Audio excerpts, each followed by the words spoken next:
būt uz vientuļas salas 2 mēnešus. Jums ir jāizvēlās vai nu Juris Kalniņš, Eģus Reidž vai Jāzeps. Bet jums ir jāizvēlas viens, ar kuru jūs 2 mēnešus pavadītu uz vientuļas salas. Es Eģiņu ņemu. Eģiņu, ja? Es ņemu Eģiņu. Brigzī, kuru tu ņemt? Es domāju, es Galku ņemtu.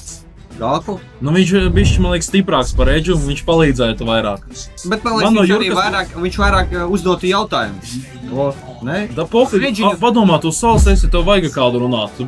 Nē, ar Jurku, ko daudz, nezinu, Jurka īstenībā daudz ko rubīja, ar viņu mierīgi var runāt, viņš daudz ko zina. Viņš off-streamā, es ar viņus runāju, viņš iznimā ar fucking tāds diezgan loģisks cilvēks. Jā, viņš daudz ko zina. Man liekas, ja es ar Jurku būtu tādas salas, viņš mani tā nokaitinātu, ka viņš arī paliktu uz tās salas. Tāpēc es arī Jurku arī neņemu, tāpēc, ka ar viņu būtu par ko parunāt noteikti.